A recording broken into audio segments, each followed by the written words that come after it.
ओम शांति। अपने मानसिक स्तर को शक्तिशाली बनाए रखना हम सबकी सबसे बड़ी नैतिक जिम्मेदारी है। यदि हमारा मानसिक स्तर शक्तिशाली है तो बाहर की कोई भी परिस्थिति या बाहर का कोई भी नकारात्मक व्यक्ति हम पर अपना प्रभाव नहीं छोड़ सकता, हमें विचलित नहीं कर सकता। नकारात्मक लोग वो लोग होते हैं जो हमें हमारे उमंग उत्साह को समाप्त करने वाली बातें करते हैं या हमारा अपमान करके हमें निरुत्साहित करते हैं। हमारी कमज़ोरियाँ दिखाकर उन्हें विशेष सुख मिलता है। तो जब ऐसे लोगों के साथ हम संपर्क में आएँ तो विशेष ध्यान रखें कि उनके इस विषाक्त व्यवहार को देखकर हम अपने मन में उस व्यवहार को धारण ना करें, क्योंकि मन में धारण करने से हमारी ही आत्मशक्ति समाप्त होती है। हम अपना मानसिक स्तर नीचे ना गिरने दें और ना ही अपने सभ्यता का स्तर ही हम नीचे गिरने दें। हम दूसरों के द्वारा दिए अपमान को मन में स्वीकार ना करें और शांत बने रहें। हम स्वतंत्र हैं कि हम अपने लिए क्या स्वीकार करें और क्या ना स्वीकार करें।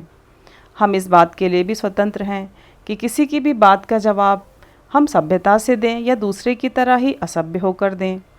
तो अपने लिए हम सदा सभ्यता के व्यवहार को ही चुनें।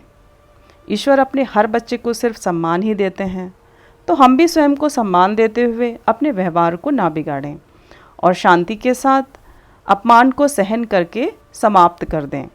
सहन करने वाला ही ईश्वर की नज़रों में शहंशाह होता है।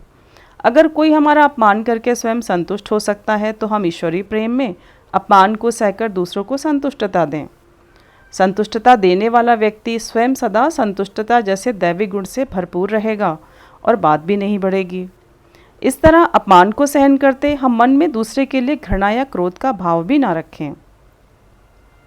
यदि हमारे किसी काम को कोई गलत समझकर हमें कोई डांटता है या हमारा अपमान करता है तो हम तुरंत क्षमा मांग लें। क्षमा मांगने से भी हम छोटे नहीं हो जाएंगे। अगर हम माफ़ी मांग लेंगे तो सामने वाला हमसे किस बात पर झगड़ा करेगा?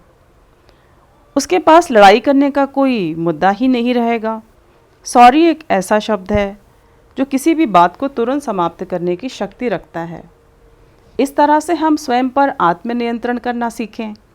इस दुनिया में हम सुख शांति के साथ अपने जीवन के लक्ष्यों को प्राप्त करने आए हैं, ना कि लड़ने झगड़ने। यदि हम सभ्यता, क्षमा, प्रेम, शांति जैसे गुणों को अपनाएंगे तो हमारे मन में शक्ति का और स्वयं पर आसानी से नियंत्रण प्राप्त करने का कौशल आ जाएगा। आज स्वयं पर नियंत्रण न होने के कारण ही इतने सारे लड़ाई झगड़े हैं।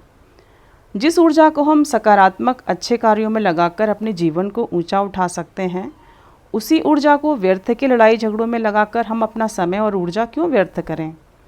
जैसे छोटे बच्चे को नहीं पता होता कि वो कोई गलती कर रहे हैं, ऐसे ही हमसे असभ्यता के वश व्यवहार करने वाले लोगों को भी नहीं अनुभव होता कि वो हमसे कुछ गलत बर्ताव कर रहे हैं। खराब लोग अपने तौर तरीके, अपने व्यवहार को हमारे लिए नहीं बदल सकते, क्योंकि उनके अनुसार उनका व्यवहार एकदम ठीक है। सबसे अच्छा तरीका है हम उनसे उचित दूरी बनाकर रखें और उनके द्वारा दिए गए अपमान को मन से बिल्कुल भी ना स्वीकार करें और ना ही उनके साथ बातों को बढ़ाएं। अपने आत्मा को क्रोध और घृणा जैसे विकारों से हम दूषित ना करें।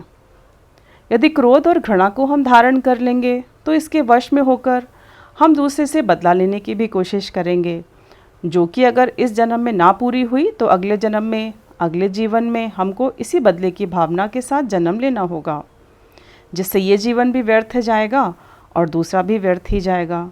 क्योंकि ये जीवन का सिद्धांत है कि हम अपनी अधूरी इच्छाएं पूरी करने ही अगले जन्मों में आते हैं। इसलिए हम अपने जीवन में दूसरों के द्वारा दिए अपमान को शांति के साथ सहकर या ज़रूरत हो तो सभ्यता के साथ उत्तर देकर समाप्त करें, लेकिन अपना स्तर हम नीचे ना गिराएं। हम स्वयं सभ्य बने रहें। माफ़ी मांगकर, सॉरी बोलकर बातों को समाप्त करें। अगर हम ऐसे इन 2 सूत्रों को धारण करेंगे तो सुख और शांति हमसे कभी भी दूर नहीं जा सकती। तो आज से हम स्वयं के व्यवहार को सभ्यता से युक्त बनाकर अपने मानसिक स्तर को शक्तिशाली बनाएं और नकारात्मक लोगों के प्रभाव से मुक्त बनकर हम सदा अपने जीवन के उच्च लक्ष्यों को प्राप्त करें। ओम शांति।